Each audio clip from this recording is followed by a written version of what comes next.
Hello everyone, उम्मीद करता हूं कि आपकी प्रिपरेशन बहुत बेहतरीन तरीके से चल रही होगी। एग्जाम में अब बहुत कम समय बचा है और आज हम ऐसे टॉपिक पे बात करने वाले होंगे कि सर बहुत कम टाइम में बहुत कुछ करना है। इतना सारा सिलेबस है सर, फिजिक्स की बात कर लो सर, इतने सारे चैप्टर हैं, कैसे हो पाएगा। लगभग आप जहां पे भी प्रिपरेशन कर रहे हो लगभग आपने अपना सिलेबस कंप्लीट कर लिया होगा या कुछ दिनों में हो जाएगा। क्या ये बात गलत तो नहीं बोल गया मैं? आपने सिलेबस कंप्लीट कर लिया या जहां आप पढ़ रहे हो वहां पे सिलेबस कंप्लीट होने की रेस में है। हाँ,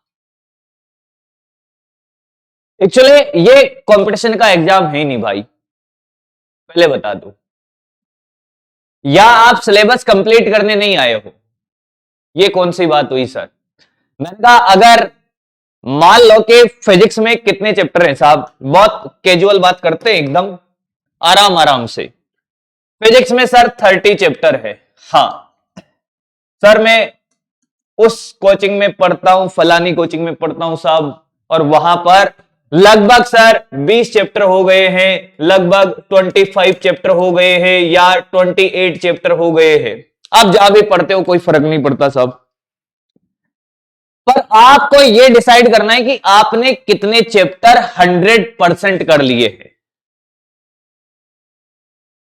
आपके टीचर ने जो आपको कंप्लीट कराए हैं उससे फर्क नहीं पड़ता, आपने उसमें से कितने 100% करें उससे फर्क पड़ता है साहब। यही खेल कंपटीशन का है। अब आप कहोगे कि सर हमें कैसे पता चलेगा कि हम 100% तैयार कर चुके हैं? मैंने कहा यही स्ट्रेटजी है, इसी पे हम काम करने वाले होंगे आज और इसी की बातें हम करने वाले होंगे कि ये खेल कंपटीशन का है सर। यहां पे पूरे फिजिक्स का आना जरूरी नहीं है, पर जो आता है वो पूरा आना जरूरी है। 30 के 30 चैप्टर आना जरूरी नहीं है, 30 में से 25 चैप्टर भी आते हैं ना, वो 100% आना जरूरी है। खेल वो है। अब आपने कहा कि सर रिवीजन की क्या स्ट्रेटेजी रहेगी? मैंने कहा ये 30 चैप्टर में सेलेक्ट करिए आपके favourite chapter, favourite easy chapter select करिए, टॉप स्कोरिंग चैप्टर सेलेक्ट करिए, फेवरेट और इजी चैप्टर सेलेक्ट कर लीजिए। सर हमें कैसे पता चलेगा कि कौन सा फेवरेट है कौन सा इजी? अरे मैंने कहा भाई ये तो पता ही होगा तुमको। तुम्हें लगता है कि साहब 12th के अंदर इलेक्ट्रिक करंट आपको आसान लगता है, इलेक्ट्रिक करंट उठा लीजिए, एक लिस्ट बना लीजिए, कंप्लीट एक लिस्ट बना लीजिए। ज्यादा लंबी चौड़ी बातें नहीं करूंगा मैं, कंप्लीट एक लिस्ट बना लीजिए, उस लिस्ट में उन सभी चैप्टर के नाम लिख दीजिए और उनको तैयार करना स्टार्ट करिए। आपने मान लो कि 20 चैप्टर सेलेक्ट करे, कितने? 20 चैप्टर। अब इन 20 चैप्टर को कैसे तैयार करना है उस पर बात करते हैं। तो क्या सर हम 10 चैप्टर छोड़ के जाएंगे? मैंने कहा छोड़ के कुछ नहीं जाएंगे, पर पहले हम हमारा सिलेक्शन श्योर करेंगे, उसके बाद हम रैंक की तरफ बढ़ेंगे। एक बार हम हमारा मेडिकल कॉलेज में सीट को श्योर करने वाले हैं, उसके बाद तुम जितना एफर्ट डालोगे उतनी तुम्हारी रैंक बढ़ती जाएगी। एक बार तुम्हें कॉन्फिडेंस आ गया कि साहब मैंने 25 चैप्टर सेलेक्ट कर लिए हैं, ऐसे केमिस्ट्री में, ऐसे फिजिक्स में, ऐसे ही बायो के अंदर जितने भी चैप्टर हैं आपके, और उन पे आपका जैसे ही कॉन्फिडेंस आया बाकी बचे हुए चैप्टर को जब आप करोगे तो आपका रैंक इंप्रूव करेगा। पर ये 20 चैप्टर या 25 चैप्टर आपने जो सेलेक्ट करे, 25 चैप्टर जो भी आपने सेलेक्ट करे जो आपको आसान लगते थे साहब, मैं नहीं कहता कि आपको इतने करने, अपनी सुविधा के अनुसार। मैं तो कहता हूं स्टार्टिंग में 5 ही चैप्टर सेलेक्ट कर ले और टारगेट बनाइए। मान लो कि आपने तो 5 चैप्टर ही सेलेक्ट करे और इन 5 चैप्टर का टारगेट बनाइए आप। इनका टारगेट आपने लिया कि साहब जो टारगेट है वो है हमारे पास 10 दिन का। 10 दिन का आपने इनको टारगेट दिया कि साहब 10 दिन में हमें इनको प्रिपेयर करना है। और हमें कैसे पता चलेगा, और कैसे हमें प्रिपेयर करना है, कैसे पता चलेगा कि ये 100% हो गए हैं सर? तो बड़ा आसान सा खेल है, कुछ नहीं करना। सबसे पहले आपको शॉर्ट नोट्स जो भी आपने बनाए हैं, शॉर्ट नोट्स बनाए होंगे उम्मीद करता हूं, नहीं बनाया तो बना लेना। शॉर्ट नोट्स में आपके होंगे कॉन्सेप्ट बनाए होंगे, ऐसा मैं मानता हूं। कॉन्सेप्ट प्लस फॉर्मूला, ये कॉन्सेप्ट और फॉर्मूला आपको रात के 2 बजे भी अगर कोई उठा के पूछ ले ना, नींद में भी उठा के पूछ ले आपसे, तो एकदम से बता देना है। आपसे पूछा कि साहब बताइए प्रतिरोध का फॉर्मूला क्या होगा, ताप बढ़ाने पे चालकों में प्रतिरोध बढ़ता है घटता है, कुछ भी पूछ ले, मतलब उस चैप्टर से रिलेटेड। सबसे पहले आपका यही काम होगा, आपको क्वेश्चन को टच बाद में करना है प्रैक्टिस के लिए भी। जो भी चैप्टर आप तैयार करना चाहते हो, आपने इलेक्ट्रिक करंट को तैयार करना स्टार्ट किया, आपने उसका शॉर्ट नोट्स और फॉर्मूला एकदम टिप्स पे साहब कुछ भी पूछ लो। सर समझ में आए नहीं आए, मैंने कहा जो टीचर ने आपको बता दिया ना, अब वो दौर गया भाई। मैं ये भी बात आपको क्लियर कर दूं एकदम कि वो दौर अब गया भाई। अब अगर टीचर ने बोला है कि साहब ये याद करना है, लर्न करना है, याद ही होना चाहिए, मतलब वो रटा रटाया होना चाहिए, पहला काम तो ये। क्योंकि आपका क्वेश्चन नहीं होने का एक सबसे बड़ा रीजन है कि साहब हमें फॉर्मूला याद नहीं है, हम कॉन्सेप्ट भूल जाते हैं। अब आपने कहा कि सर कॉन्सेप्ट याद हो गया, फॉर्मूला याद हो गया, सब याद है, फिर आप गए question practice. Question practice, question practice में कम से कम आप 50 क्वेश्चन लगाइए, 50 प्लस क्वेश्चन, 50 प्लस क्वेश्चन लगाइए। बहुत आसान से स्ट्रेटजी बता रहा हूं, आसान आसान से आप 50 प्लस क्वेश्चन लगाइए। 50 प्लस क्वेश्चन लगाने के बाद आप क्या करिए, पीवाईक्यू लगा लीजिए कंप्लीट। जैसे ही आप ये 50 प्लस क्वेश्चन लगा लो, पीवाईक्यू को कैसे लगाना है, टेस्ट की तरह। आपने सारे 36 ईयर 40 ईयर जितना भी आपके पास हैं 36 ईयर के पेपर आपने अपने पास रखे और एज ए टेस्ट इनको लगाना स्टार्ट किया।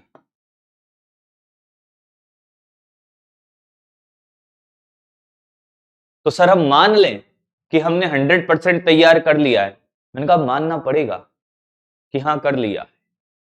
ये इतना होने के बाद आपको क्या करना है, मैंने कहा अब धीरे धीरे इंप्रूवमेंट बढ़ना स्टार्ट होगा। आपको एक चैप्टर को इतना सा काम करना है, मैंने कहा हाँ, हर चैप्टर के लिए इतना सा काम तो आपको करना पड़ेगा, फिर टेस्ट देने पड़ेंगे और टेस्ट में नेगेटिव मार्किंग को टेस्ट टू 0। ये जो नेगेटिव मार्किंग है बेटा, नेगेटिव मार्किंग, इसको ले जाना है 0 की तरफ। मुझे पता है कि आज मैं बोल दूंगा साहब कि टेस्ट में माइनस मार्किंग 0 होना चाहिए। जो टेस्ट देता है ना बच्चा, उसको पता है कि वो कैसे इस प्रेशर को हैंडल कर रहा है। वो अपने आप को इतना कंट्रोल करता है भाई, इतना कंट्रोल करता है, फिर भी नेगेटिव मार्किंग कर लेता है।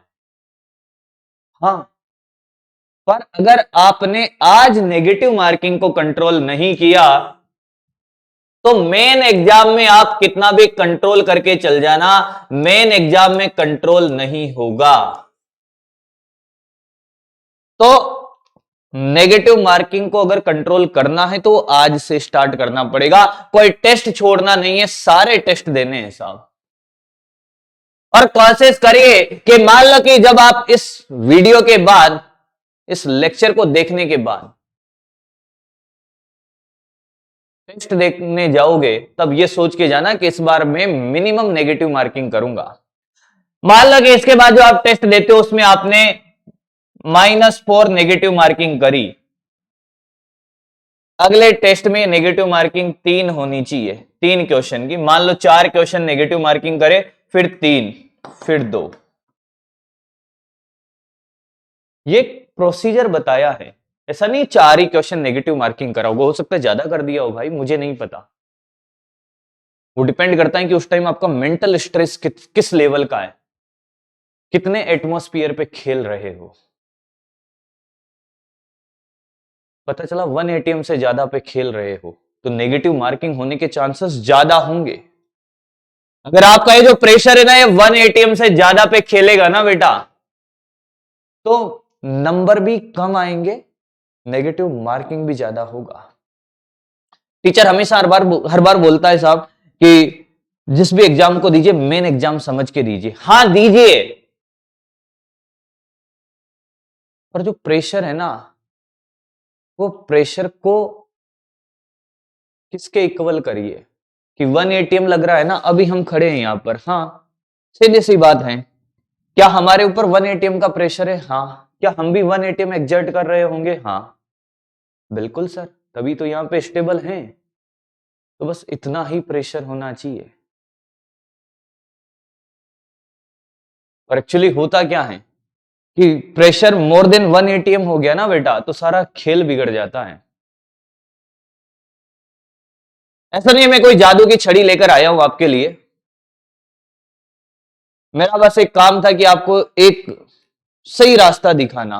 हो सकता है कि आप पता नहीं कर पा रहे हो कि कैसे हम एक सही रास्ता चुने, किस तरीके से हमारी प्रिपरेशन को एक नया आयाम दे, उसमें एक नई ऊर्जा भर दें। जिस तरीके से सर हम पढ़ाई कर रहे हैं, क्या वो तरीका तो सही है? हो सकता है सबके अपने अपने डिफरेंट तरीके हो सकते हैं सर, कितने घंटे पढ़ने चाहिए, कितना घंटा नहीं पढ़ना चाहिए, किस टाइम पढ़ना चाहिए, मैं वो बातें लेकर बिल्कुल नहीं आया हूं। मैं सिर्फ इतना सा बोल रहा हूं कि आप जो भी करो आज के बाद वो 100% करना। फिर फर्क नहीं पड़ता कि आपने सिलेबस को कितना पढ़ा है। अगर आपने 4 चैप्टर भी आज के बाद तैयार करे तो वो 100% तैयार करे, उनके क्वेश्चन गलत नहीं होने चाहिए, अपने आप कॉन्फिडेंस आएगा भाई। पर बच्चा क्या करता है कि वो साल भर तो भागता है किसके पीछे? टीचर के सिलेबस के पीछे। वो उसका सिलेबस है ही नहीं, पूरे साल भर उसको ये समझ नहीं आता, वो ये कहता रहता है सर हमारा सिलेबस कब कंप्लीट होगा। पर क्या आप ईमानदारी से बताइए, वो तुम्हारा सिलेबस था या टीचर का सिलेबस था? वो टीचर का सिलेबस था, जो उसको कराना था टीचर को क्लास में। आपका सिलेबस क्या था कि जब टीचर ने आपको पढ़ाया,